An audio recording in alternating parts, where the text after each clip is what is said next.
Thanks for making us a part of your Thursday. I'm Tim McGonigal reporting first at 5:30. State lawmakers heard an update today on how COVID-19 has impacted local government operations around Montana.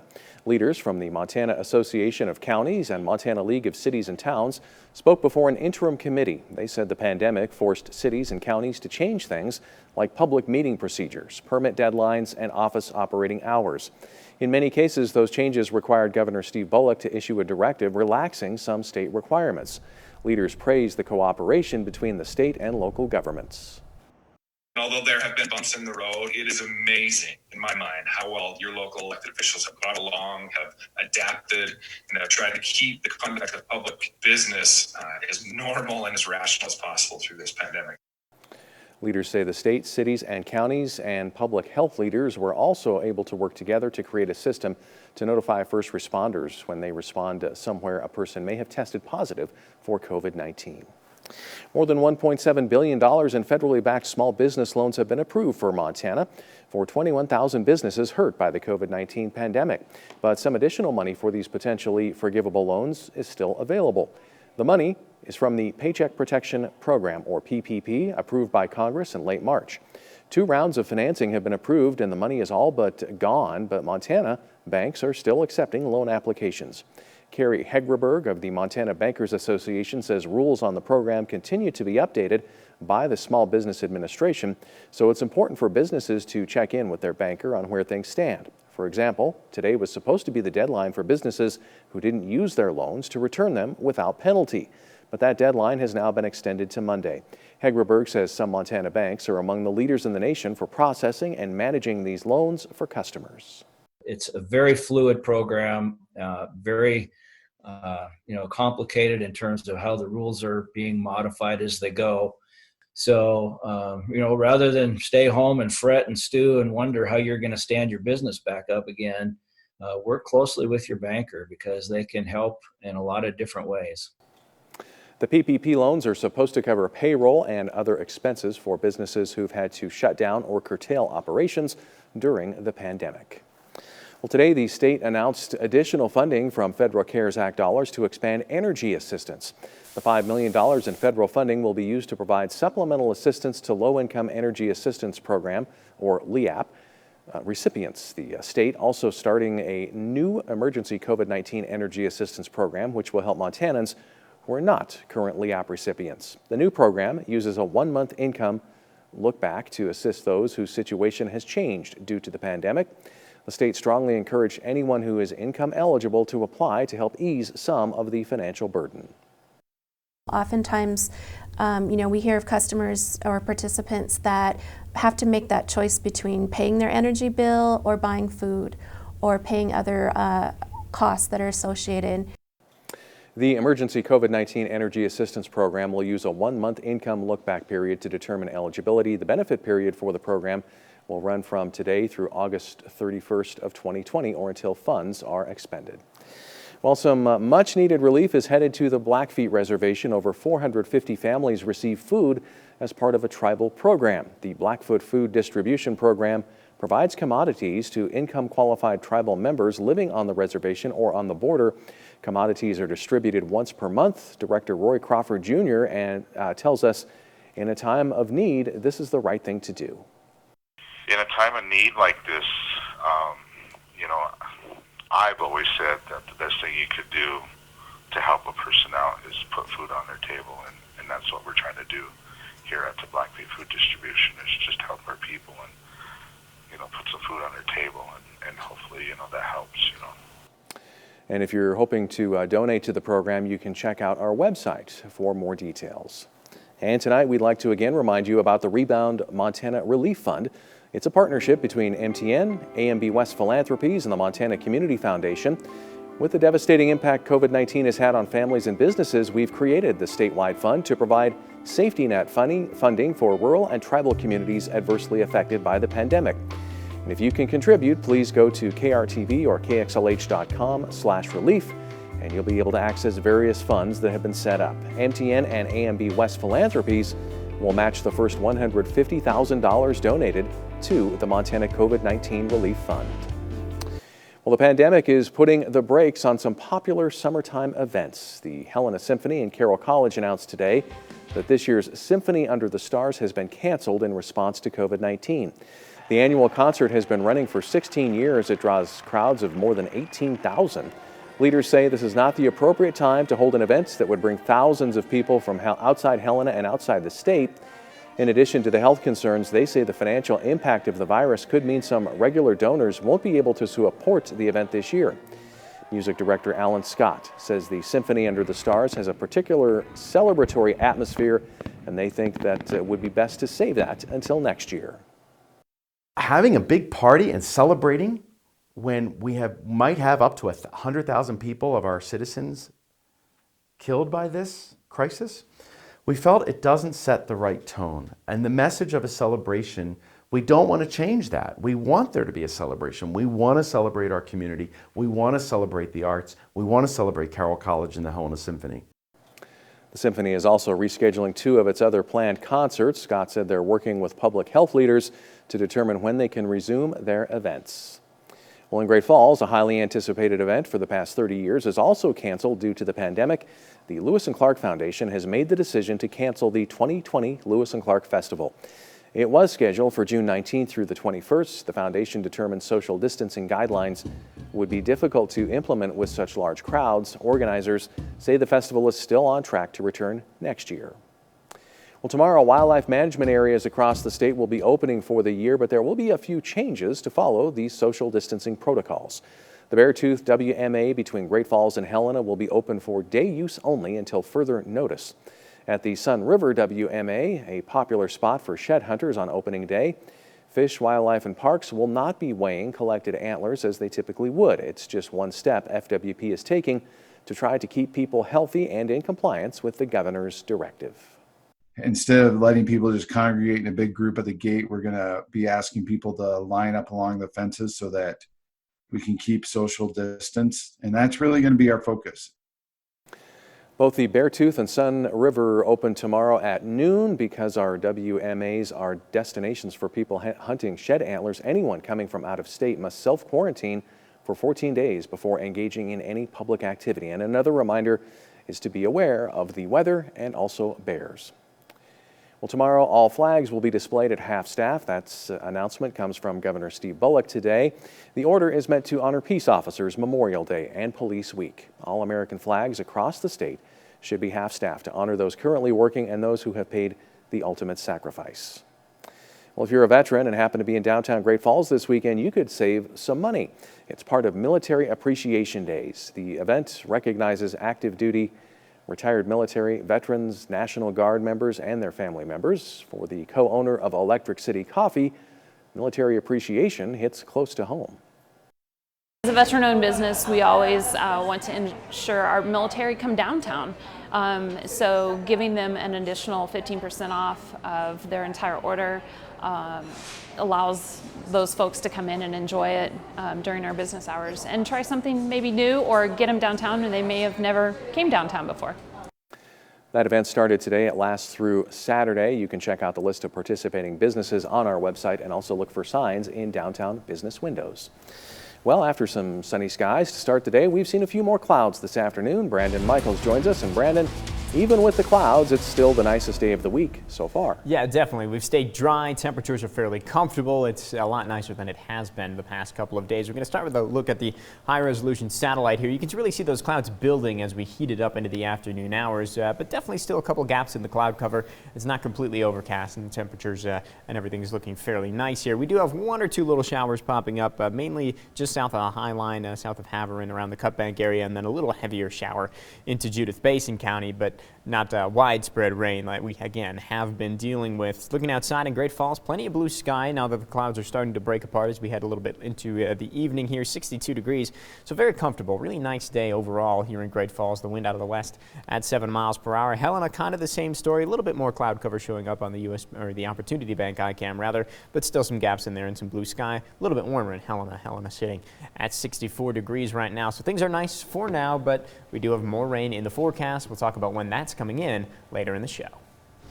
All right, thanks, Brandon. Treadmills and weight sets across the Treasure State are about to get a workout. How gyms are preparing for reopening in the 5:30 news continues.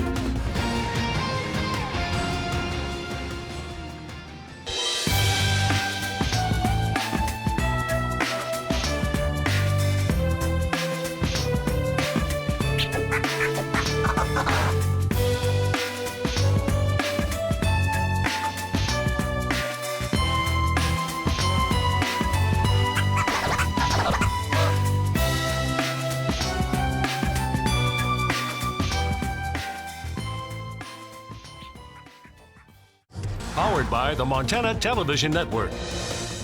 The 5:30 news continues on Montana's News Leader. Welcome back. As part of Governor Bullock's phased reopening plans, gyms are allowed to let their members back in starting tomorrow. MTN's Sam Hoyle takes a look at how one Helena gym is preparing to reopen. Gyms all across the state are reopening starting May 15th, and Crossroads Fitness in Helena is itching to reopen their doors for their members. We are so excited. We're ready. We miss our members. I know our members are missing us. They've reached out to us personally. They reached out to us on our Facebook page. So we're so excited. Though the next time you walk into a gym, things might look a little different. We've been shutting down every other piece of equipment. We've taken out some of our bikes in our cycle room. Of course, we aren't allowed to have classes indoors quite yet, but we are talking about some outdoor classes that we will offer. And Crossroads is also exercising an abundance of caution by taking the temperature of each member that comes in the door. For the first couple weeks especially, just because we are so happy just to be opening. We are still in phase 1, so of course this is going to be a learning curve for everyone. We will be checking everybody's body temperature. It's kind of a pass-fail, so that's kind of nice too. It doesn't have to, if you're a couple degrees higher, it's going to be between this and this range. So you'll get either a pass. If you fail, we'll ask you to sit, maybe bring your core temperature down. If you still don't pass the, of course, recommended or healthy temperature, we'll ask you to kindly leave and come back when you're feeling better. And though gyms have implemented heightened sanitizing protocols as they reopen, Gerleman says that if you're unsure about a piece of equipment, it doesn't hurt to sanitize it yourself before working out. Reporting in Helena, Sam Hoyle, MTN News. And tomorrow, a few Great Falls gyms and fitness centers are also welcoming back their regulars after doing some shaping up of their own. Under the governor's guidelines, gyms reopen at 50% capacity with strict sanitation and social distancing guidelines. Employees will sanitize equipment. The machines will be kept 6 feet apart to ensure members keep their distance. And while pools and locker rooms can be used, group fitness classes are not allowed, which means some fitness centers won't open until a later date. Some of the facilities reopening in the Electric City tomorrow include Big Sky CrossFit, the Highline Climbing Center, and Access Fitness. A number of gyms, fitness studios, and recreation centers will wait to reopen until Monday.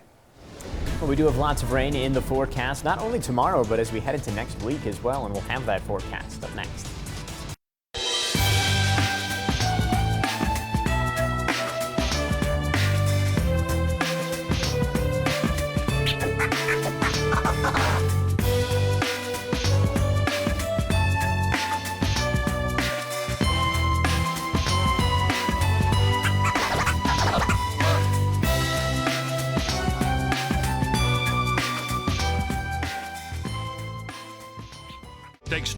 Now, here's your Storm Tracker weather forecast with meteorologist Brandon Michaels.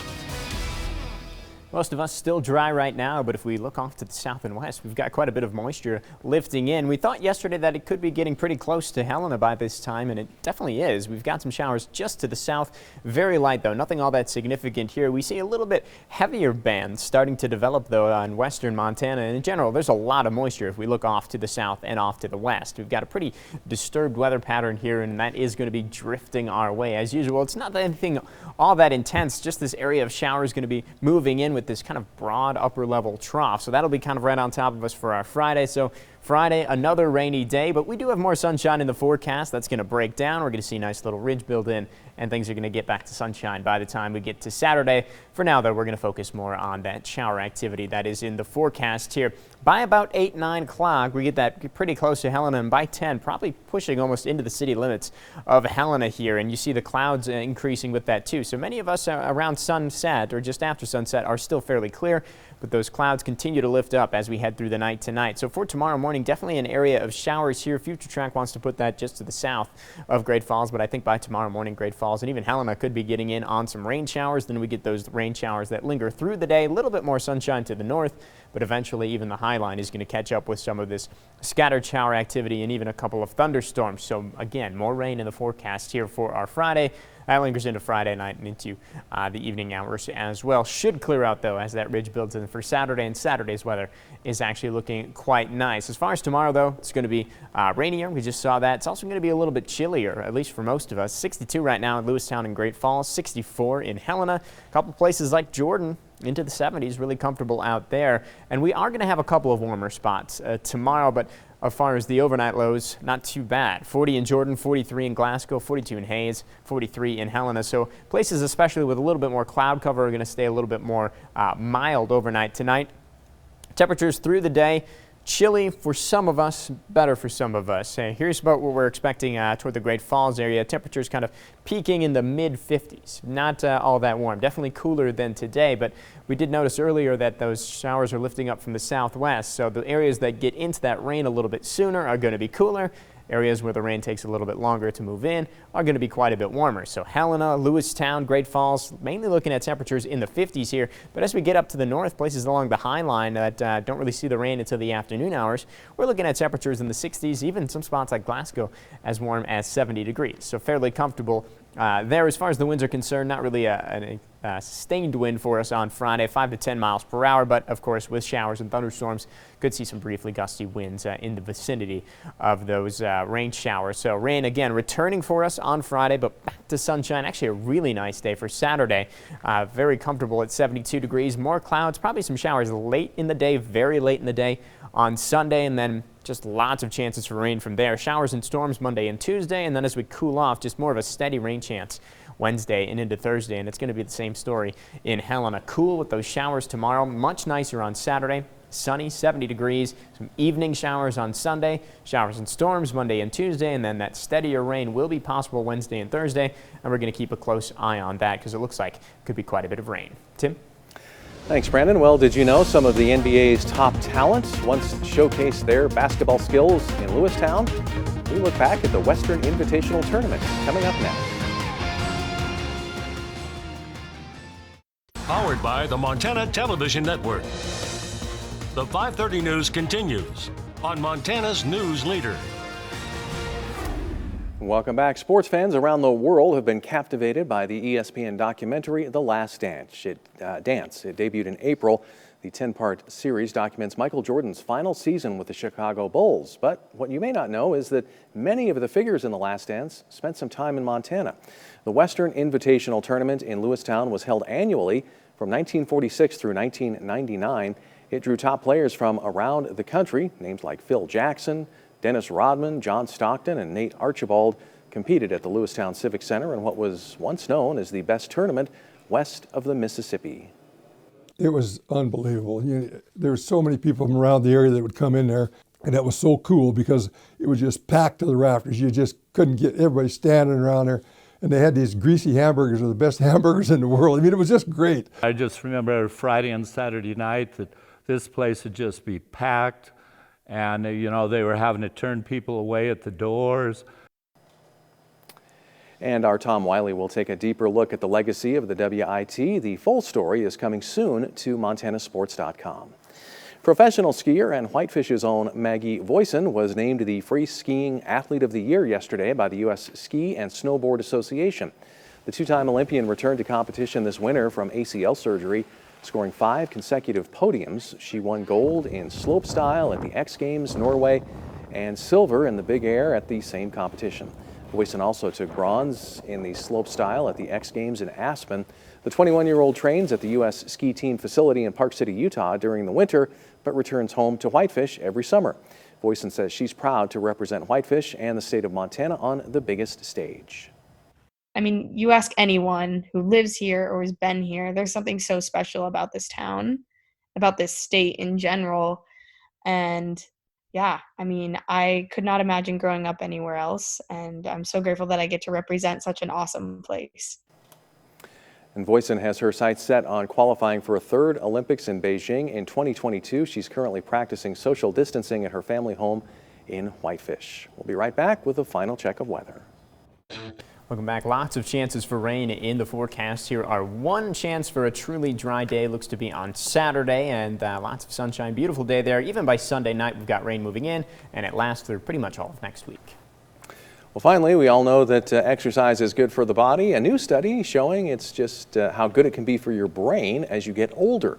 Researchers at the University of Calgary followed 200 people over the age of 66 for 6 months. Each person started exercising 4 times a week for 20 to 40 minutes. And the researchers say at the end of the study, the participants performed better on memory tests and saw improved verbal skills. They say it's likely due to increased blood flow. The researchers say the scores are what they'd expect to see in people at least 5 years younger. So I better up my exercise game here. Yeah, that's another reason I shouldn't be skipping my workouts. Probably still going to do it, though. All right. You can start back up tomorrow. I suppose. All right. That's all the time we have. Have a great night. I'll see you at 10.